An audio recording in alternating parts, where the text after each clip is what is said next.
Hello students, today we will start with subject code 504 statistical techniques, unit 2 classification and tabulation. So in this unit you will introduce to the summarizing techniques essential in data analysis.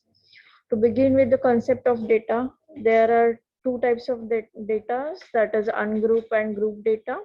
So first we will see the method for preparing one-way, two-way and three-way tables, and different methods for preparing frequency tables and its usefulness. So, and we will end with cumulative frequencies and OGI curve.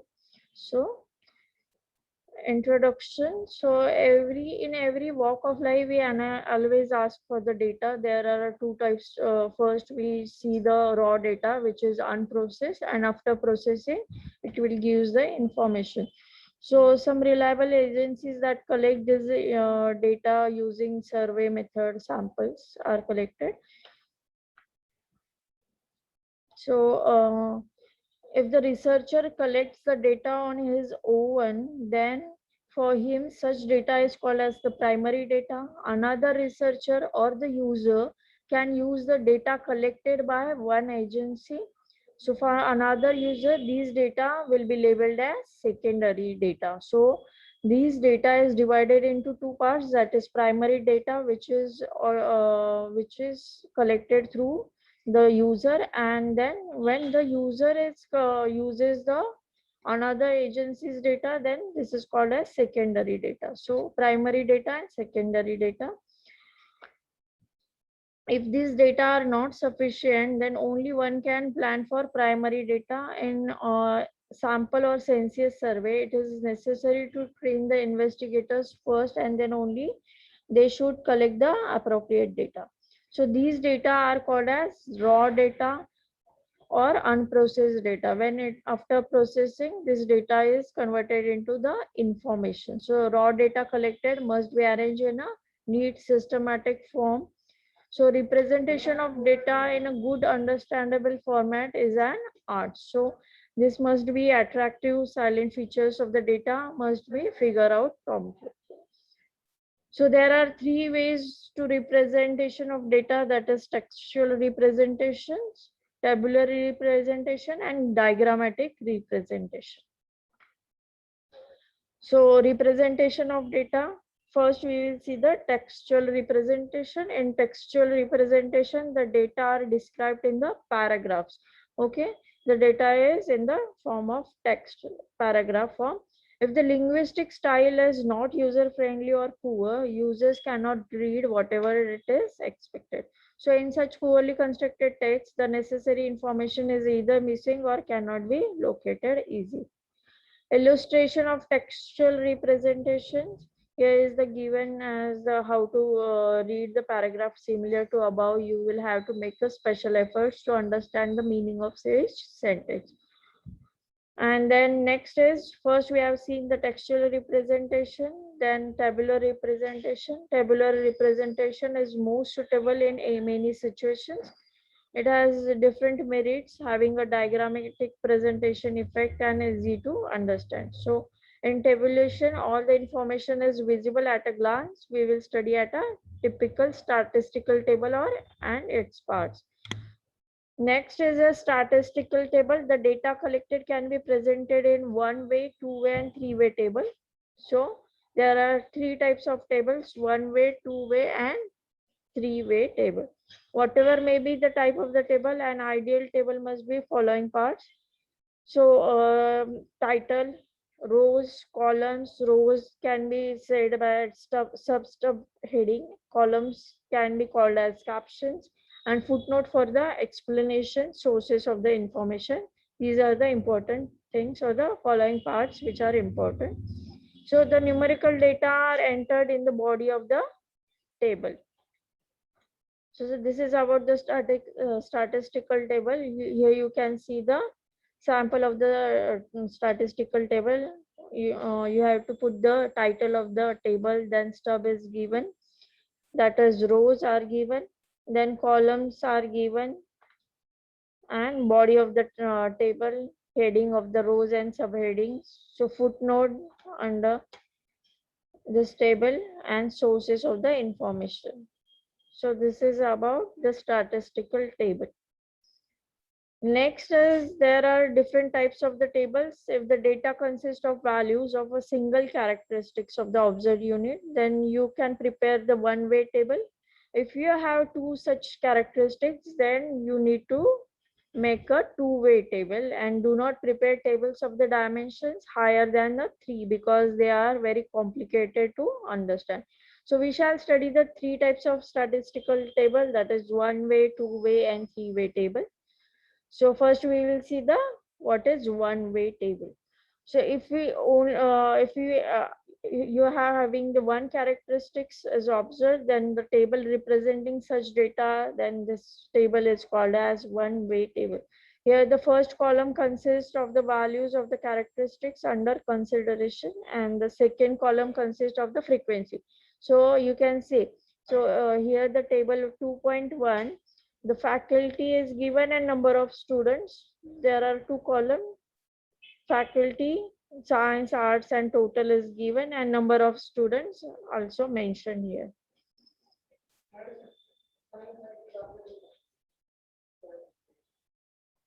So the one-way table below are prepared separately using only one characteristic at a time out of the data on three characteristics of students belonging to either science, arts or the faculty and state and sex. So here you can see the different tables, university students by faculty, by state and by sex. So these are the different tables. Next is two-way table. If the data on each units are available on two characteristics. In one-way table, one characteristic is important. In two-way table, when there are available of two characteristics, then they can make use of the two-way table. One of the characteristic is represented row-wise and other through column-wise. Here the first column consists of the values of the one characteristics, and the first row consists of the values of the other characteristic under considerations. The cells represent the frequency of the pairs of the corresponding values of the two characteristics.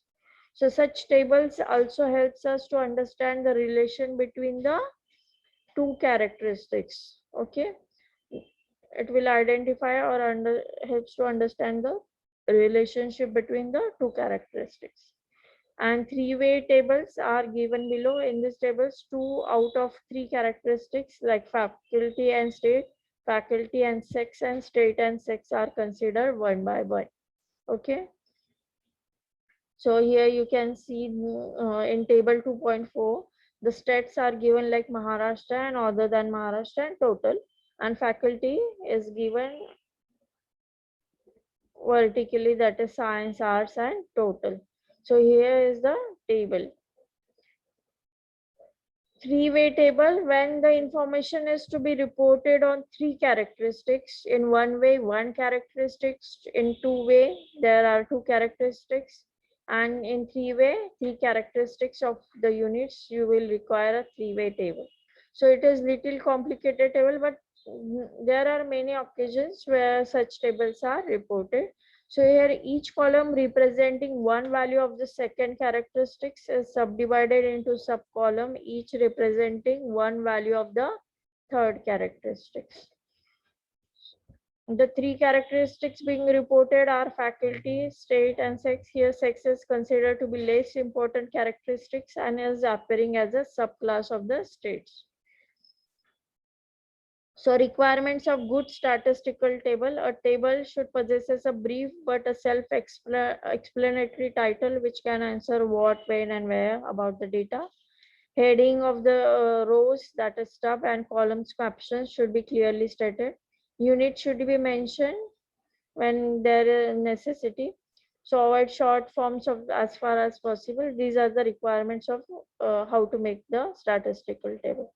And the advantages of the tabular presentations: it is convenient, self-sufficient form for presentation, summarizes the information, unnecessary repetition is avoided, Then comparison between localities and age groups can be made easily. Errors and omissions in the information can be easily detected. So these are the different advantages of the tabular representation. Next is a classification of data. Suppose our interest is to study a characteristics or set of characteristics of any type. For example, it can be a height of the adult healthy individuals, expenditure, use of the internet facility. So the very first step is to state a problem, and then second step is to collect the relevant data from the part of the populations. Okay, here is the different, if the study variable is discrete, it takes only few values, then first makes a table with the first column consisting of the different values of the characteristics. So the procedure from preparing a frequency table, here the ABC is given as the procedure for frequency table.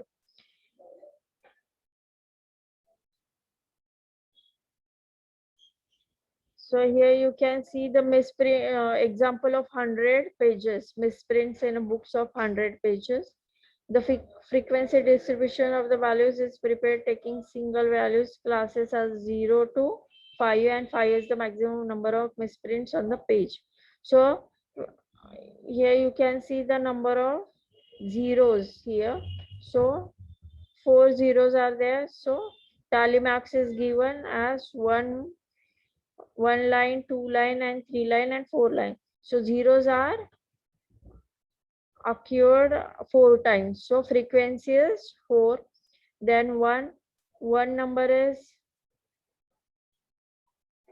occurred in this table as 5, 5, 10, and 3.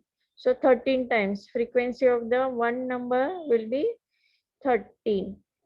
So here is the frequency distribution of number of the misprints in table 2.9.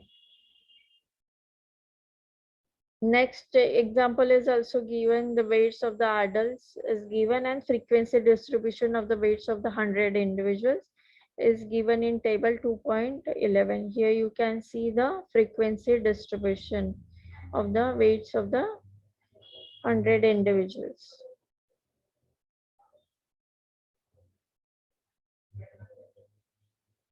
Next is inclusive method of frequency distribution.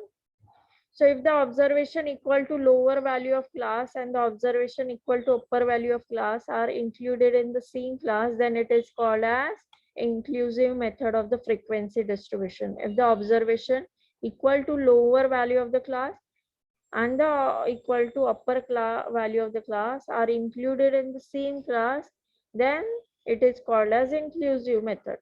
That is, if both the values designated a class are included in the same class, then we have inclusive method of the frequency distributions.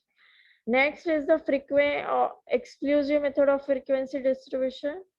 So if any class lower value of the class is included, but the upper value of the class is excluded from the same class, then it is called as exclusive method of the frequency distribution. For example, 47 is included in the class 47 to 50, but 50 is excluded from it, and then it is included in the class 50 to 53. So here is the example given. So there are certain rules for finding the class boundaries. UCL is upper class limit and LCL is for lower class limit of the successive classes.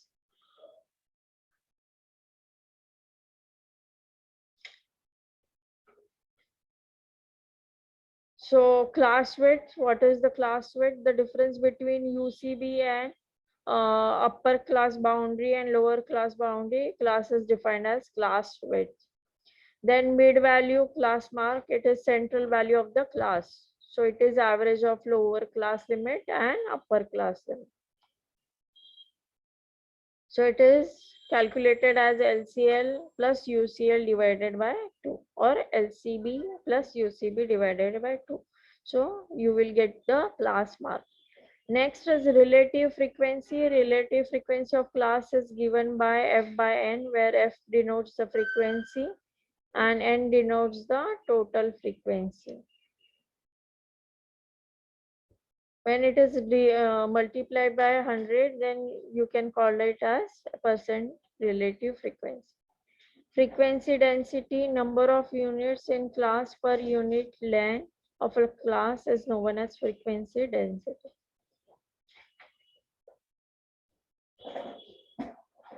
It is the ratio of frequency of a class to width of the class.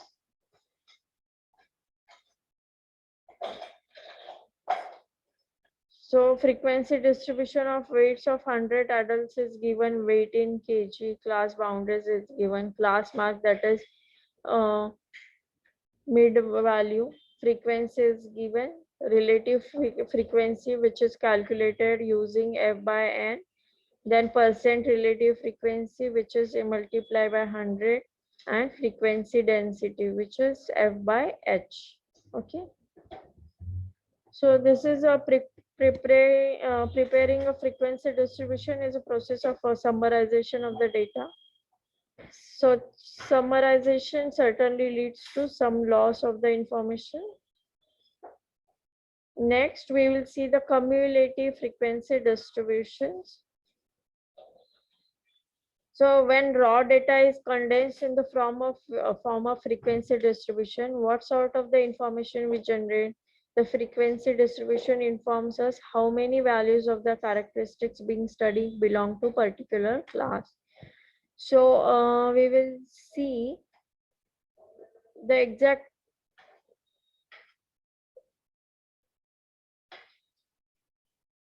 cumulative frequencies to include one more column in the frequency table of cumulative frequency showing the number of items or the units with values less than or equal to the upper class boundaries.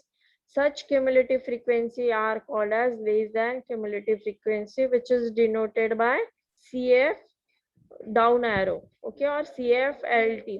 These frequencies are obtained by adding the frequencies from the above. The cumulative frequency of the last class is the total of the all frequency. So similarly, the number of the items with value more than the given value, then it is generally called the lower class boundaries and are called as more than cumulative frequency. So here you can see the last class having total of all the frequencies, okay, and CF, that is less than cumulative frequency, which is denoted by CF down arrow, and the lower class boundaries are more than cumulative frequency, which is denoted by CF up arrow. So these are the frequencies obtained by adding the frequencies and the set of the cumulative frequencies together with the relevant class boundaries, which is called as cumulative frequency distributions. So in table here you can see the table 2.14, which is cumulative frequency distribution of weights of 100 adults. So weight is given, the class is given, that is, so first we will see the first row, that is 47 to 49 class. Class boundaries is given, that is, which is previous point number. So 46.5 and 49.5 class boundaries is given. Frequency is given as 3. So cumulative frequency is 3. So here you can see the first frequency is 3. So next frequency is 6. So this two number is added, you will get the 9. Then 9 plus 9 you will get 18. 15 plus 18 you will get 33 as the cumulative frequency. So here is the same, more than frequency. So from down you will get the 7 plus 13 you will get 20.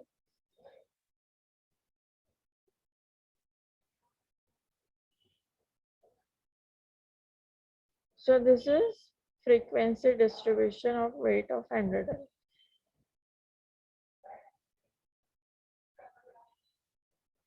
Cumulative frequency curve, that is Ojai curve. So we can use the cumulative frequency distribution to draw cumulative frequency curves, also called as Ojai curve. There are two types of cumulative frequencies and hence two types of cumulative frequency curves. Two type of frequencies and then you have to draw the curves, two types of curves. So here is the given as cumulative frequency Ojai curve. The one dark one is less than curve and the faint one is more than curve. So on the y-axis you can see the number of adults, 100 adults, and weight in kgs is given on the x-axis. So this is the Ojai curve, cumulative frequency Ojai. So summary, in this unit, we have understood some of the basic terms such as primary and secondary data, raw, ungrouped data, and group data. So these terms are used in the statistics. So we also studied methods of the presenting data in tabular forms, one-way table, two-way table, and three-way tables. So we studied structure of the statistical table, one-way, two-way, and three-way tables. We then studied various methods of the classifications. We further studied the cumulative frequency distributions and method of drawing the Ojai curves. So this is all about the classification and distribution about unit 2. Next, in next lecture, we will see the unit 3. Okay. Thank you everyone.